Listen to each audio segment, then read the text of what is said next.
The sea was calm that December night, deceptively so. The moon hung high above the Philippine archipelago, casting pale silver light over the vast stretch of water. The MV Doña Paz, a passenger ferry bound for Manila from Leyte, cut through the waves, its hull groaning under the weight of more than 4,000 souls, far beyond its intended capacity. In the lower decks, children huddled close to their parents, their tiny bodies nestled into makeshift beds of woven mats and battered luggage.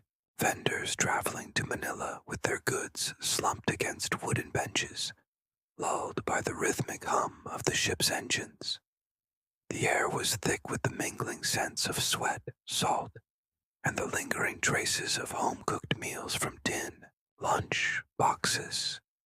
It was a journey like many others, ordinary, uneventful, until it wasn't. A sudden, jarring tremor rocked the vessel, sending passengers sprawling. Shouts of confusion rose in the air. In the bridge, the crew scrambled to make sense of what had happened. Then came the sound, an ear-splitting explosion that tore through the night, accompanied by an unnatural glow that painted the ship's corridors in flickering orange hues. The MT Vector, an oil tanker carrying thousands of barrels of volatile petroleum, had collided with Doña Paz. Within seconds, the fuel ignited, transforming the sea into a lake of fire. Screams shattered the air. The flames devoured everything in their path, climbing up steel walls, licking at wooden railings, and consuming the lifeboats before they could even be lowered. Smoke, thick and suffocating, poured through every corridor and stairwell, turning the ship into a labyrinth of death. A mother clutched her child to her chest, pressing a dampened handkerchief over his mouth as she tried to force her way toward the upper deck. The heat was unbearable, turning the metal railings into searing brands of pain. Passengers trampled over one another, their panic-fueled frenzy reducing the air to a cacophony of wails and desperate cries for help. In the engine room, workers coughed violently, their eyes stinging from the acrid smoke. "We need to abandon ship," one of them yelled, his voice barely audible over the deafening roar of the inferno. But there was nowhere to go. The sea, once calm and inviting, was now an unforgiving abyss, its surface a reflection of the burning hell above. On the upper decks, a young man clung to the railing, his face contorted with horror as he watched passengers leap into the sea. Some never resurfaced, swallowed whole by the consuming fire. Others surfaced only to flail helplessly as burning oil spread across the water, turning their escape into a death sentence. A crew member fought against the wave of panicked passengers. "To the stern," he bellowed, his voice hoarse from the smoke. "Away from the flames." But in their terror, few listened. The ship was tilting now, its bow sinking lower as the fire continued its merciless consumption. Near the captain's quarters, a teenage girl grasped her younger brother's hand. "Don't let go," she pleaded, her eyes brimming with tears. But the jostling crowd tore them apart, pushing the boy toward the collapsing railings. His terrified scream was lost in the pandemonium as he disappeared into the black smoke. From a distance, fishermen on small wooden boats watched in horror. The explosion had awakened them, and now they saw the ferry engulfed in flames, a floating inferno against the star-speckled sky. Desperate, they rowed toward the wreckage, their hands blistering from the heat of the water. But there were so few of them, and so many lives to save. The fire raged for hours. The Doña Paz, once a vessel of passage and promise, was now a smoldering ruin.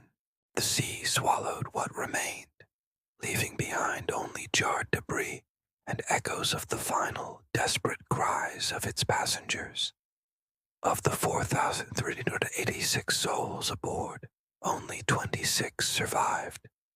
In the days that followed, the tragedy would be remembered as the deadliest peacetime maritime disaster in history. Families wept for those lost, their grief mixing with anger at the negligence that had sealed their fates. The sea, indifferent as ever, continued its endless motion, carrying with it the stories of those who perished on that fateful night, forever lost to the depths, but never forgotten. The sun rose over the water, its golden light reflecting on the charred remnants of what once was the MV Doña Paz. Smoke still lingered in the air, curling above the waves in ghostly tendrils. The fishermen who had braved the burning waters now pulled lifeless bodies onto their boats, their faces pale and stricken with grief. Among them, a young man coughed violently, his clothes soaked, his hands burned raw.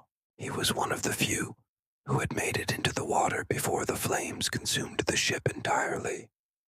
His gaze darted wildly across the wreckage-strewn sea, searching for others. A pang of guilt stabbed his chest. Why had he survived when so many had not?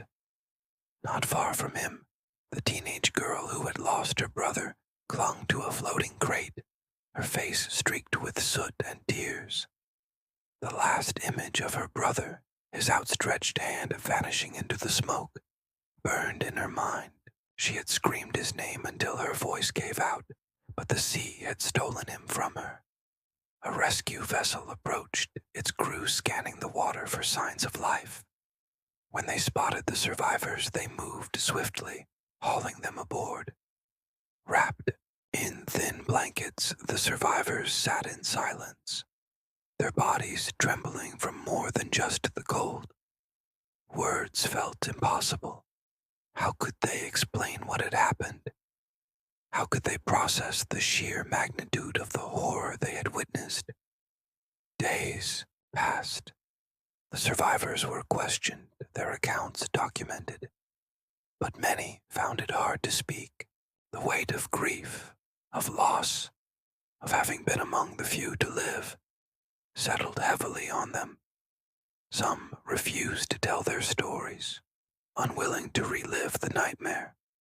Others whispered their experiences in halting voices, their hands shaking as they recalled the heat, the screams, the helplessness. The government investigated, blame was assigned, and the tragedy was written into history. But for those who survived, it was more than a historical event. It was a wound that would never heal. Every December, when the night was particularly quiet, some of them swore they could still hear the echoes of the cries that had once filled the air, drifting across the waves like restless spirits, forever seeking a peace that the sea had denied them.